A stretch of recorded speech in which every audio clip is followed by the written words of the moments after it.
Hello, good morning students. आज मैंने आपको असाइनमेंट अपलोड की थी, तो आज एक बच्चे ने मुझसे प्रॉब्लम्स पूछी हैं। तो मैं बहुत खुश हूँ कि आप लोगों ने प्रॉब्लम्स पूछी। तो मैंने उसकी पहले मैंने सोचा था कि मैं ऐसे सॉल्व करके उसकी फ़ोटो भेज दूँ, बट फिर मैंने सोचा नहीं, मैं उसका एक वीडियो लेक्चर बना के ही अपलोड करूँगा और मैं सारी प्रॉब्लम्स का वीडियो सोल्यूशन दूंगा आपको, ठीक है, ताकि आपको भी समझ ज़्यादा आए चीज़ों में।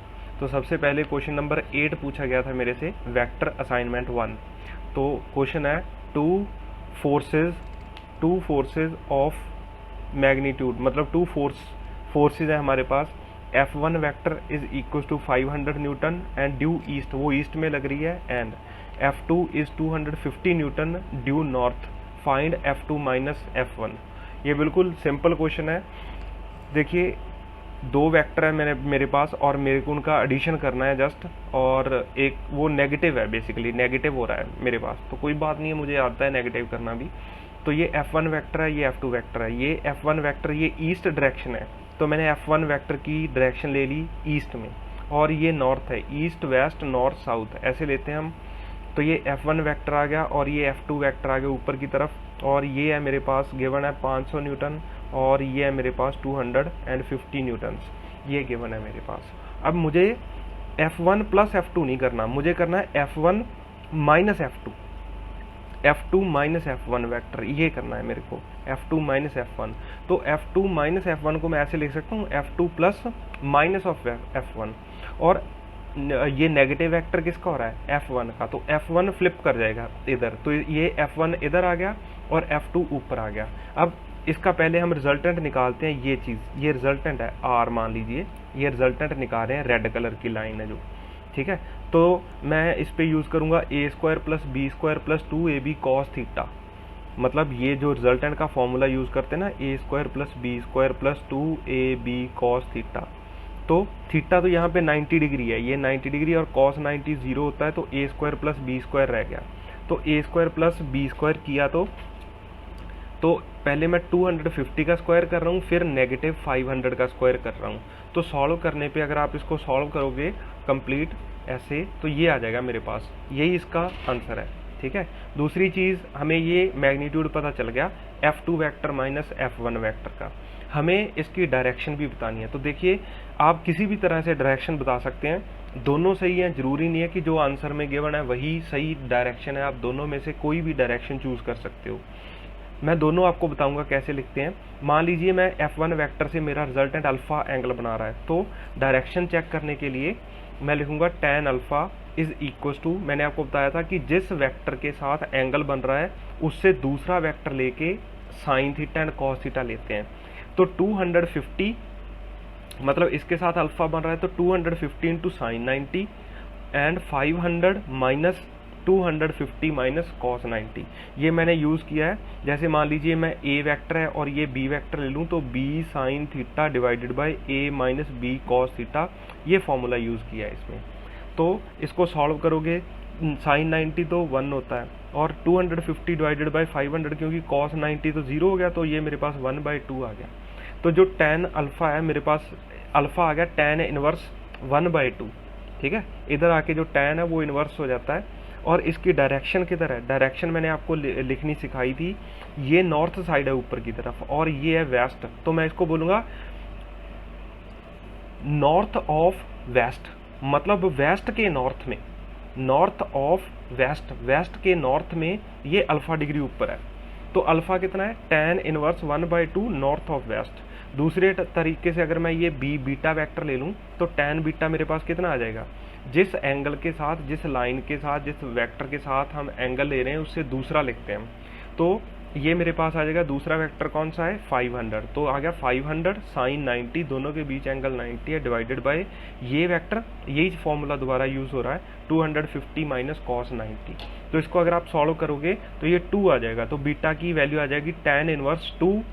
अब tan inverse 2 west of north, देखिए ये वेस्ट है, ये वेस्ट है और ये नॉर्थ है, तो अब नॉर्थ ऑफ वेस्ट, इसको लिखने का ढंग ऐसे होता है कि मैं लिखूंगा इसको नॉर्थ वेस्ट ऑफ नॉर्थ, कि नॉर्थ के वेस्ट में कितना बीटा, तो ये मेरे पास, और आपकी जो आंसर है उसमें ये गिवन है, ये नहीं गिवन, बट ये भी आंसर बिल्कुल सही है और ये भी आंसर सही है।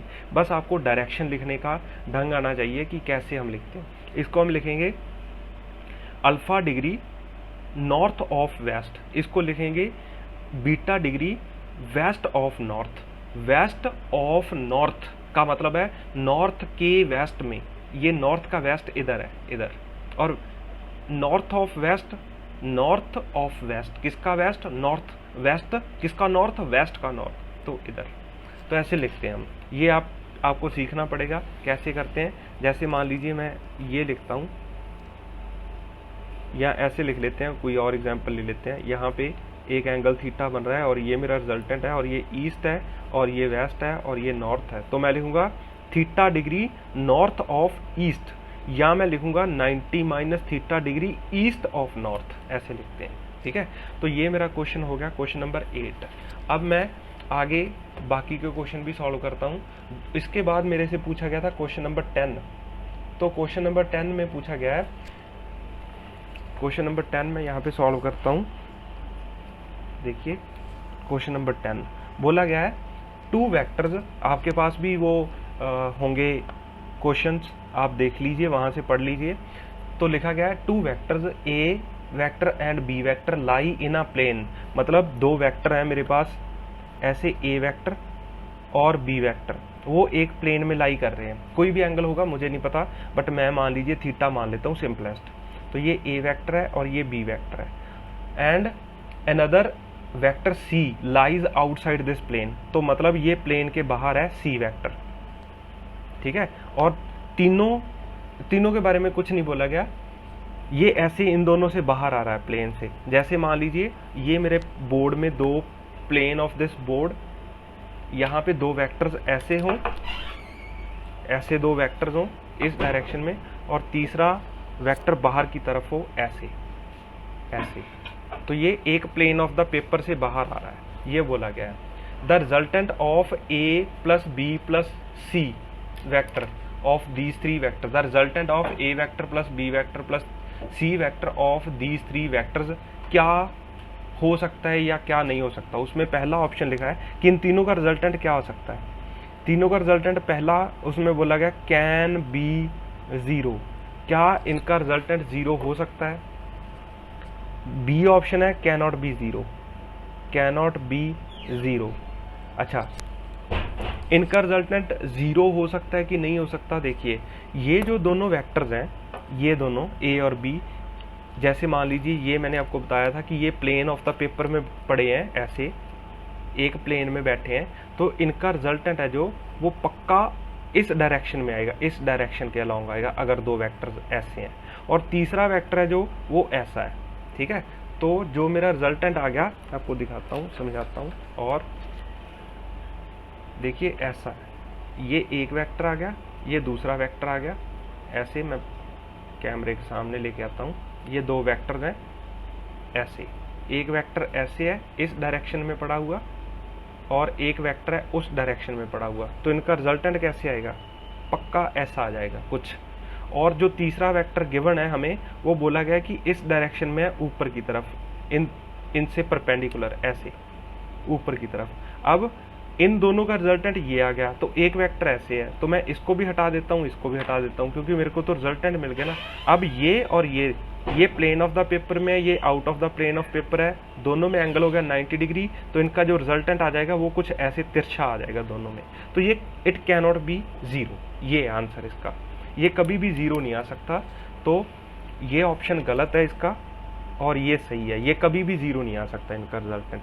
रिजल्टेंट जीरो आने के लिए दोनों वेक्टर इक्वल एंड ऑपोजिट होने चाहिए, बस यही एक कंडीशन है कि उनका रिजल्टेंट जीरो आ जाए, कि दोनों वेक्टर इक्वल एंड ऑपोजिट हों, बट ये दोनों नहीं है। ठीक है, इसमें सी ऑप्शन पूछा गया लाइज, इसका मतलब जो रिजल्टेंट है lies in the plane of A vector plus B vector, मतलब जो इनका रिजल्टेंट है वो ए प्लस बी के प्लेन में लाई करेगा। ये भी सत्य नहीं है, ऐसे और ऐसे दो वेक्टर्स मेरे पास पड़े हैं ऐसे, और तीसरा वेक्टर है बाहर की तरफ, तो जो इन दोनों का रिजल्टेंट है वो तो ऐसे आ गया in the plane of paper, इन दोनों का, और ये दोनों हट गए। तो अब जो ये और ये ऐसे मिलाते हैं ना, पहले दो वेक्टर हमने जोड़ लिए, उनका रिजल्टेंट ये आ गया, फिर ये रिजल्टेंट और ये वेक्टर जोड़ेंगे तो इनका रिजल्टेंट कुछ ऐसे तिरछा प्लेन में आ जाएगा, तो किसी भी एक प्लेन में लाई नहीं करेगा। तो इसका ऑप्शन डी भी गलत है, सी भी गलत है, सिर्फ और सिर्फ इसका आंसर सी सही है, सॉरी बी सही है, इट कैनॉट बी जीरो। और डी ऑप्शन में बोला गया था lies in the plane, lies in the plane plane A vector minus B vector, ये A vector minus B vector में भी नहीं आएगा। आप इसको सोचिए, अगर फिर भी प्रॉब्लम आती है तो मेरे से पूछिए, मैं ये क्वेश्चन दोबारा सॉल्व कर दूंगा, बट मेरे हिसाब से ये बहुत सिंपल है, कोई दिक्कत वाली बात नहीं है, ठीक है। अच्छा, ये भी हो गया, क्वेश्चन नंबर 10 हो गया। अब मेरे से पूछा गया था क्वेश्चन नंबर 16। अब मैं 16 क्वेश्चन नंबर पढ़ता हूँ, आप देखिए। क्वेश्चन नंबर 16 बोला गया है if P vector plus Q vector is equal to P vector minus Q vector, ये इक्वल है, P vector plus Q vector is equal to P vector minus Q vector and theta is angle between P vector and Q vector, then क्या होगा।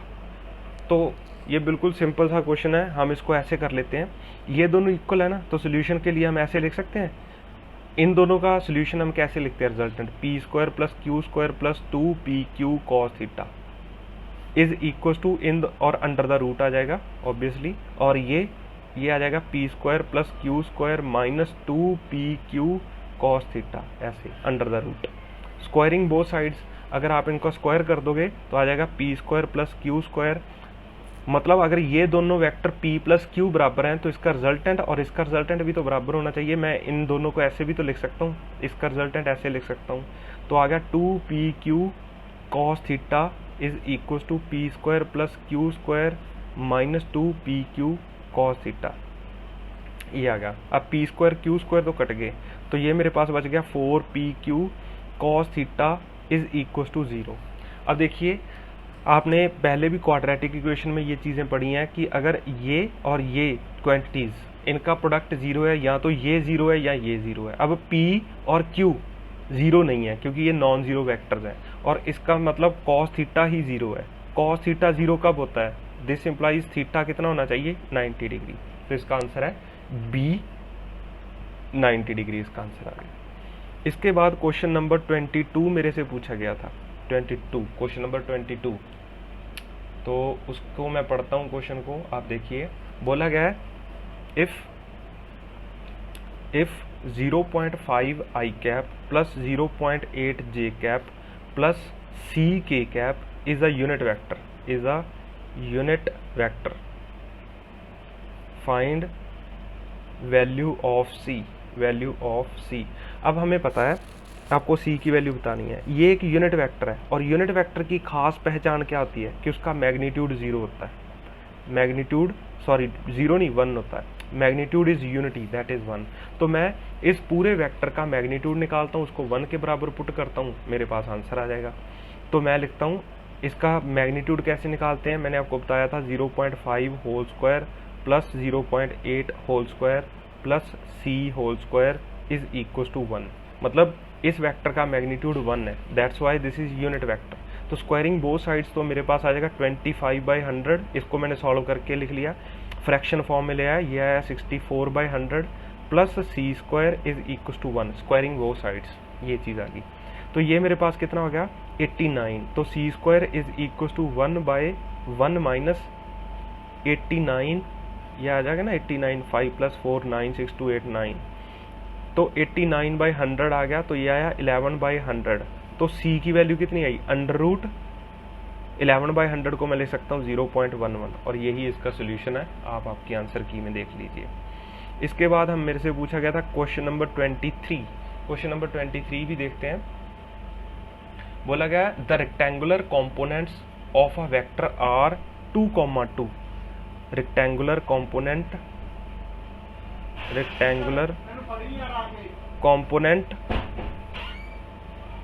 Of a vector are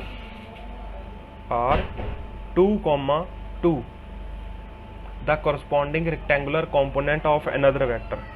another vector के rectangular component क्या है, another vector के 1, √3, तो आपको इसके बीच का एंगल बताना है। ये क्वेश्चन मैंने आपको हमारे लेक्चर में भी करके दिखाया था, थ्योरी लेक्चर में। तो मान लीजिए ये ए वेक्टर है, ए वेक्टर को मैं लिख लूँगा 2i cap plus 2j cap, and B vector को मैं क्या लिख सकता हूँ, i cap 1i cap plus √3j cap. तो हमें इन दोनों के बीच का एंगल बताना है। तो आपको ए वेक्टर डॉट बी वेक्टर करके मैंने आपको बताया था कि ये और ये दो वेक्टर हैं और आपको इन दोनों के बीच का एंगल बताना है।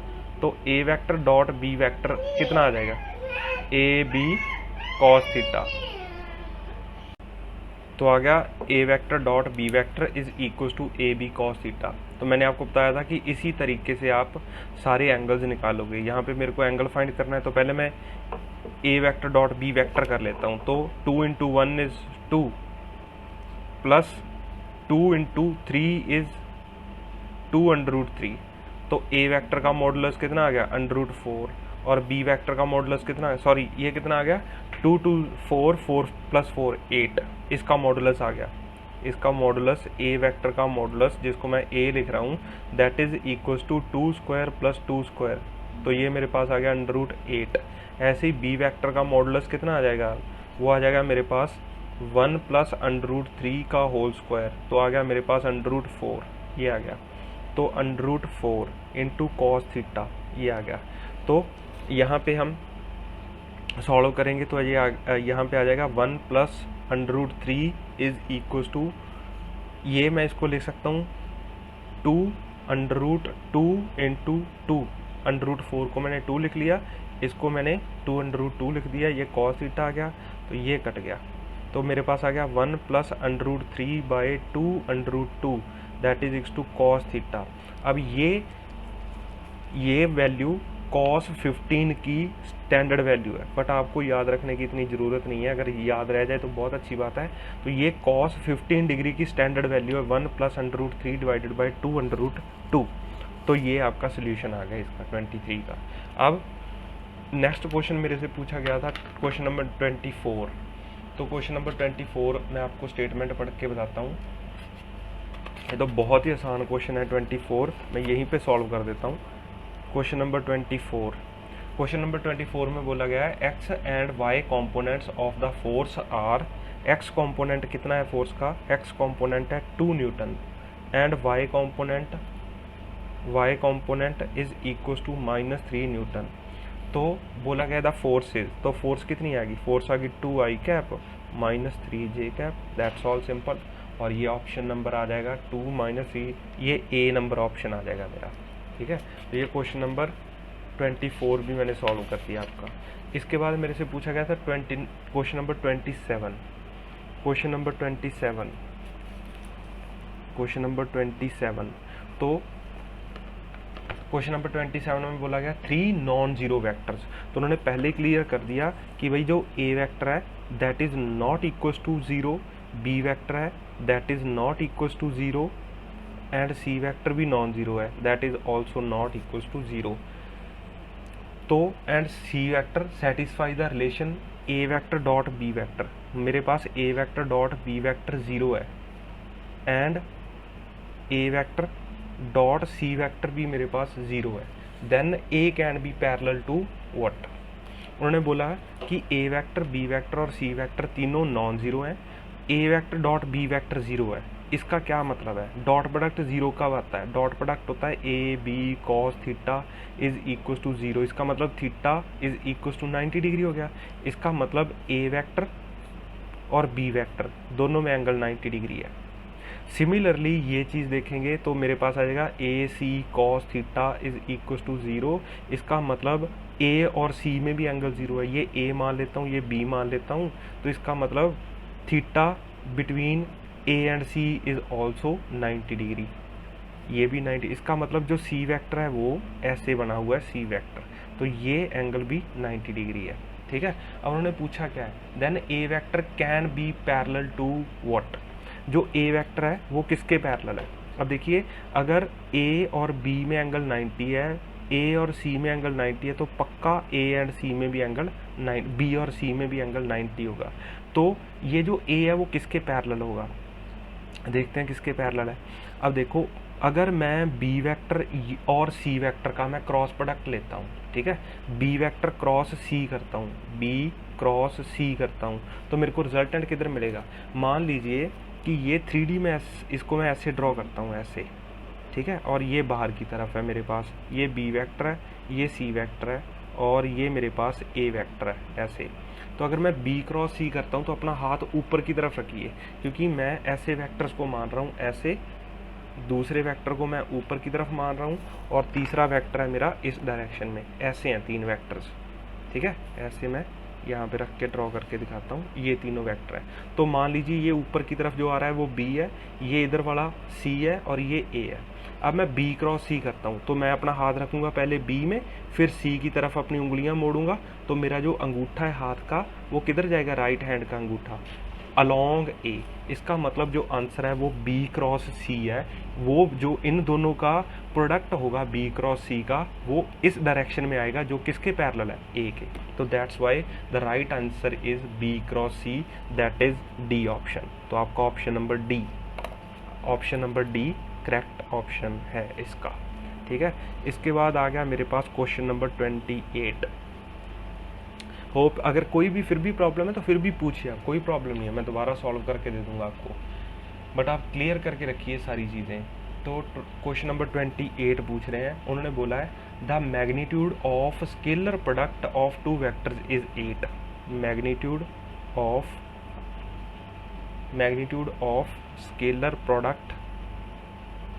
Product of 2 vectors is 8। इसका मतलब A vector dot B vector है, जो सपोज कोई भी 2 वेक्टर हैं उनका डॉट प्रोडक्ट है 8, एंड बोला गया है and vector product is 8√3। A cross B का मैंने आपको बताया था ना, क्रॉस प्रोडक्ट को वेक्टर प्रोडक्ट बोलते हैं, तो ये आ गया 8√3, ये मेरा है। तो ये गिवन है, तो उन्होंने बोला है angle between them, find angle between A and B. बहुत आसान है ये भी। इसको मैं लिख सकता हूँ A B cos theta is equal to 8। इसको मैं इक्वेशन नंबर 1 मान लेता हूँ। ये ए क्रॉस बी को मैं क्या लिख सकता हूँ, ए बी साइन थीटा, तो ये मेरे पास आ गया 8√3। तो ये क्वेश्चन नंबर 2 आ गया। अब मैं 2 डिवाइडेड बाय 1 करता हूँ, तो ये आ गया A B sine theta is equal to 8√3, और A B cos theta is equal to 8।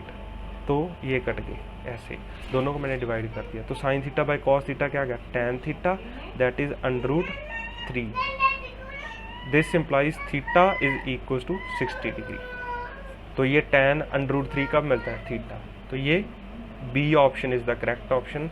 तो ये इसके साथ ये सारे के सारे सोल्यूशन जो आपने क्वेश्चन पूछे थे वो मैंने आपको वीडियो सोल्यूशन बना के दे दिया। कोई भी बच्चा अगर और कोई भी असाइनमेंट में प्रॉब्लम है तो आप प्लीज़ मुझे बताइए, मैं आपकी हर एक प्रॉब्लम सॉल्व करने के लिए बैठा हूँ। बिना किसी झिझक के, बिना किसी प्रॉब्लम के आप फील फ्री करके, अपना माइंड को फ्री करके मेरे से पूछिए, मैं आपको बिल्कुल उसका सोल्यूशन दूंगा, ठीक है। और आप ज़रूर पूछिए, मुझे खुशी होती है जब आप पूछते हो। Thank you. और मैं नई असाइनमेंट अपलोड कर रहा हूँ, आप वो भी सॉल्व कीजिए, ठीक है। Thank you.